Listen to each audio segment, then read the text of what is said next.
ယောဂကြီးမှာကျွန်တော်တို့စိတ်ကူးတော်မြင်နေတဲ့အခက်အခဲတွေကိုကြံ့ကြံ့ခံရင်ဆိုင်နေရသူတွေရှိပါတယ်ဒီနေ့မှာတော့ထူးဆန်းတဲ့ယောဂဝေဒနာတွေကြားကနေကကြမအောင်အန်တုနေတဲ့အံပွဲလူသားနှစ်ဦးအကြောင်းတင်ဆက်ပေးသွားမှာပါပထမဆုံးတစ်ယောက်ကတော့အိန္ဒိယနိုင်ငံကအသက်ဆုံးတဲ့အရွယ်ကောင်းလေးမိုဟာမက်ကလေးပဲဖြစ်ပါတယ်သူကမွေးရမှာရှားပါယောဂတစ်ခုကိုခံစားနေရပြီးဒီယောဂကြောင့်သူ့မှာမယုံနိုင်လောက်အောင်ကြီးမားလုံးနဲ့လက်အဆုံရှိနေပါတယ်ကာလင်ရဲ့လက်တွေကတစ်ဖက်ကိုအလေးချိန်8ကီလိုဂရမ်လောက်ထိရှိနေတာပဲဒီလိုကြီးမားလုံးတဲ့လက်တွေကြောင့်ပဲသူကကြောင်းဆက်တက်ဖို့လုံးဝမဖြစ်နိုင်တော့ပဲကြောင်းကနေနားခဲ့ရပါတယ်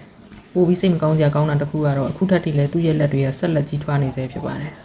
နောက်ထပ်တစ်ယောက်ကတော့စတန်ကာလင်ပါသူ့ရဲ့ဘဝဆက်ကြောင်းကတော့ကျွန်တော်တို့အားလုံးထက်လုံးဝကိုကွဲပြားပါတယ်စတန်ဟာမျိုးရိုးအလိုက်နှလုံးယောဂရှိတဲ့မိသားစုကနေမွေးဖွားလာခဲ့သူပါဒါကြောင့်ပဲအသက်23နှစ်အရွယ်မှာသူ့ရဲ့နှလုံးကရက်ဆိုင်သွားခဲ့ပါတယ်ဒါပေမဲ့သူကလုံးဝအရှုံးမပေးခဲ့ပါဘူးဆရာဝန်တွေကသူ့ရဲ့ရင်ဘတ်ထဲမှာဆိုင်ကာရီယာလို့ခေါ်တဲ့နှလုံးအတုစက်ကိုအစားထိုးတက်ဆင်ပေးခဲ့ပါတယ်ထူးခြားတာကစတန်ဟာအဲ့ဒီနှလုံးအတုစက်ကိုကြောကိုအိတ်ထဲထည့်လွှဲထားရင်955ရက်တိုင်တိုင်အသက်ဆက်ခဲ့တာပါနောက်ဆုံး2016ခုနှစ်သူအသက်25နှစ်အရွယ်မှာတော့စတန်ဟာသူ့အတွက်အသင့်တော်ဆုံးနှလုံးအဆလူရှင်တစ်ဦးကိုတွေ့ရှိခဲ့ပြီးနှလုံးအသက်တစ်ခုကိုအောင်မြင်စွာရရှိခဲ့ပါတယ်ဒါတကယ်ကိုမယုံနိုင်စရာကောင်းတဲ့ဇွဲလုံးလာနဲ့ရှင်းသမှုတွေပဲဖြစ်ပါတယ်အခုလိုစိတ်ဝင်စားစရာကောင်းတဲ့အကြောင်းအရာတွေကိုကြည့်ရှုဖို့ကျွန်တော်တို့ရဲ့ channel ကို subscribe လုပ်တာကိုမမေ့ပါနဲ့အောင်အားလုံးကျေးဇူးတင်ပါတယ်